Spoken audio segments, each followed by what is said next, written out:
My name is Miriam Yusuf. I'm a convert. I was born a Muslim.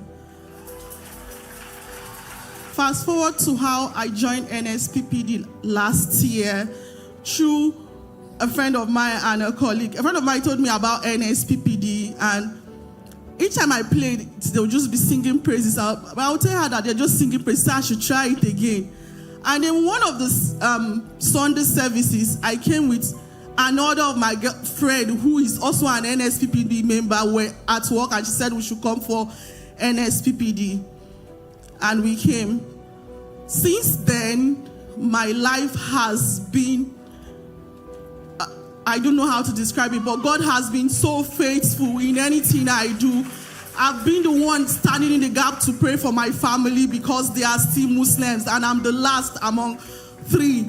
So fast forward to my testimony. During the 21 days fasting and prayer, the last 2 days, Papa declared that, I don't know you, but you need to stand up and pray for your family. Do night prayer. That word keep ringing on my head like as if somebody is talking to me. Each time I try to sleep, the word will ring on my ear. I'll just stand up and pray. So one day my elder sister called me and told me that she's in the hospital. Though she has not been feeling okay, she had fibroid. And I keep telling her, each time I send her NSPPD, she tried to have issues with me, so I stopped. The only thing I would do, I would send her good money, and I would tell her to say, nothing missing, nothing broken. And she said she's going to be saying that one. I said, okay. So one day she called me and said, she's in the hospital. I said, fine. I called one of my friends, among those 2 friends that introduced me to NSPD. Her name is Ada Osinachi. May God bless her. And I told her, look, my sister has gone to the hospital to go and lie down. Oh. She said I should not worry, she will join me in night prayer. And we went and we started praying. She was praying in her house. I was also praying in my house. The next day in the morning, I went to the hospital. They took her to the theater.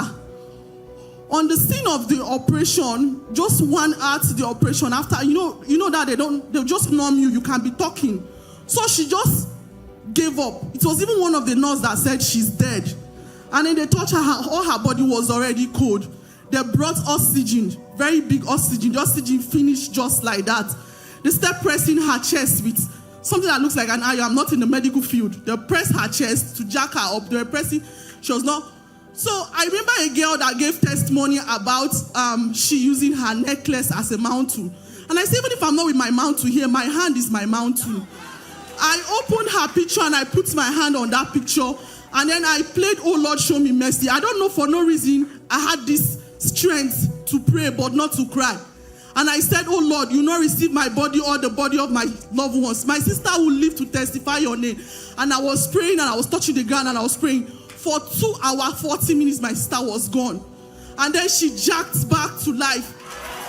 Even coming out from the theater, she came out with just 2 posts from the theater. That same day in the evening, she could talk. She stood up herself to even go and ease herself. 4 days, she was discharged from the hospital, and she has been doing so well. I want to thank God for using me in the gap of my family. I want to thank God for all the NSPPD and for saying amen to our prayer. I want to thank Pastor Jerry Eze.